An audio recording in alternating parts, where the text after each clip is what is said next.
The day after a night of mayhem, central Kiev, a city wreathed in smoke.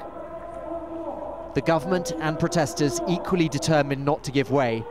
The result has been catastrophic. This is Independence Square, sacred ground to the protesters who've held it for almost 3 months. Now the government says it cannot sit by any longer. My duty as a guarantor of the Constitution is to ensure peace in the country, peace of the citizens, and peace for everyone.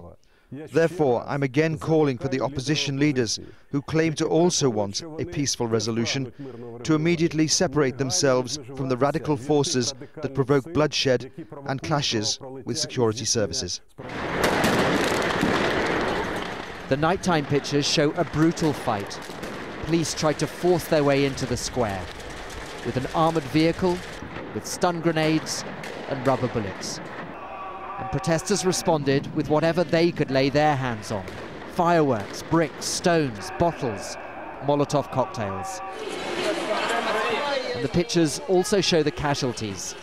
So many injured and deaths on both sides of the line. This is St. Michael's Cathedral, just near Independence Square, and it's where opposition activists have regrouped. Behind me, you can see that they're collecting medical supplies. This suggests that many people here fear there is more trouble to come. I'm very unhappy because it was no discussion, and President don't want to listen opposition.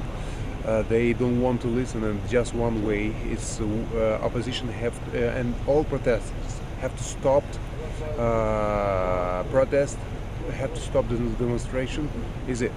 But right now it's very important to make a break and no fighting anymore. Somehow, opposition and government have to compromise, but that looks unlikely. Kiev and Ukraine are braced for the worst. Barnaby, Phillips, Al Jazeera, Kiev.